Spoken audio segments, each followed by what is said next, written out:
Welcome to the Secret Sauce of Outsourcing podcast that's dedicated to making you better at hiring OFS, online Filipino specialists. This is episode 137. Should you have regular meetings with your OFS?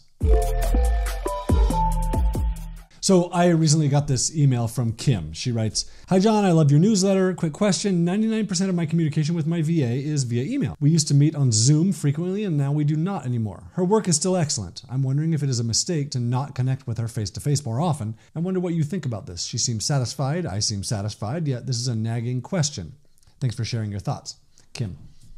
So honestly, I don't know. And I'll just tell you how I do it and kind of talk through some things. So I never meet with my team via video. There have been a couple times since 2005 where I've gotten on a phone call with them or maybe a Skype call with video. First of all, I don't like it.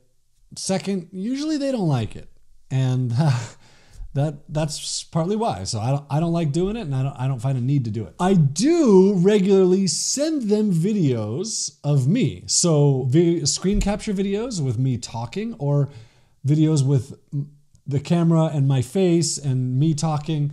So there is some sort of face communication, like video communication.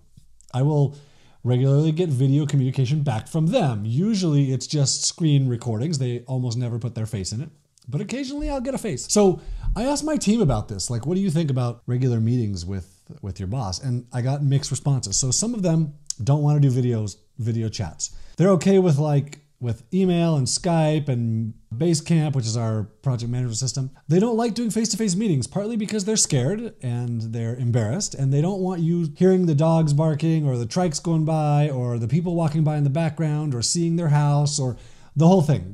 They don't love that. Others said that they're okay with regular meetings. Most of them have come from corporate office backgrounds where they've had regular meetings. Generally, they all said, yeah, I'm okay with how it is. I don't need meetings. The closest thing that we have to meetings is when we get on Campfire, which is part of Basecamp. It's like a big group chat. We also have Slack channels, which is a really big chat. And usually these are smaller groups of people, like our customer service people chatting with each other, or it's our social media team chatting with each other.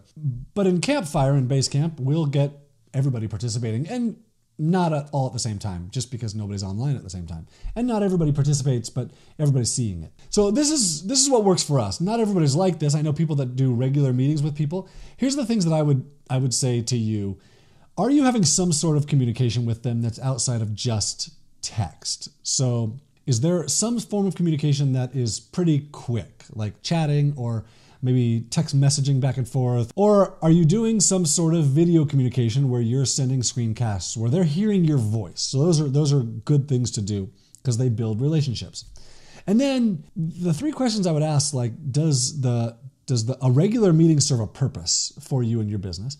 Does it help you run your business? And then does it help them accomplish their work? I see so many meetings in corporate or in church or whatever that don't accomplish any of these things. And they're just scheduled meetings because we need to have a scheduled meeting, and we have a scheduled meeting, so we better have a meeting, which to me is insanity, but everyone's different. I would encourage you to try it, see what happens. You might do a meeting and be like, oh, this sucks. I don't want to do this at all. This is not good. It's not fun. You might do it and realize, hey, me and my OFS really get along well, and we like to talk about some things that are not work related, and this is really good for our relationship. And that's kind of some feedback that I've gotten from people hey, I do meetings regularly because it is just communication time with them where we're building a relationship, and that building of a relationship helps improve their work quality.